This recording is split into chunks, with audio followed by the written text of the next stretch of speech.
نسوار اچول تاسو ته کمې فائدې درکوي. نسوار اچول تاسو ته دا فائدې درکوي چې د دې د وجه لږ ټیم د پاره تاسو کم برین دی هغه الرټ شي یعنی راویښ شي.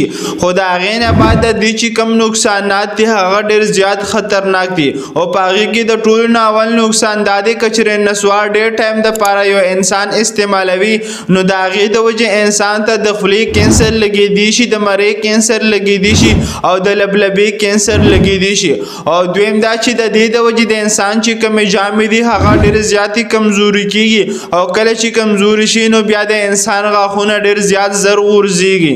او دریم نقصانات یې دا دی چې په دې کې دننه نیکوټین ورته ویلی شي، دا کیمیکلي پکې، او کله چې انسان دا کیمیکل استعمالوي نو د دې د وجې د انسان بلډ پریشر زیاتېږي او کله چې د انسان بلډ پریشر زیاتېږي نو د هغې د وجې انسان ته د زړه بیمارۍ لګېدو خطره کیدی شي او تر دې چې د پالج په شان بیمارو خطره هم ورته کیدی شي. او څلورم نقصانات یې دا دی چې کله هم تاسو نسوار اچول شروع کړئ نو په دې نیکوټین کې دا صلاحیت موجود دی چې دا انسان عادتي کوي او کله چې انسان عادتي شي نو بیا دا نیکوټین نشي پرېښوی. یعنی کله چې انسان نسوار اچول شروع کړي نو بیا دا انسان دا نسوار اچول نشي پرېښودلی. که چېرې تاسو نسوار نه اچوئ نو هرګز چې دې دپاره تاسو مایله نشي او څوک چې مایله شوي دي یا عادتي شوي دي نو هغه به نسوار څنګه پرېږدي. د دې دپاره یو دوې طریقې دي. نو که چېرې تاسو وایئ نو تاسو ته به موږ نیکسټ ویډیو دغه شان راوړو چې د هغې په ذریعه باندې تاسو نسوار پرېښودلی شي.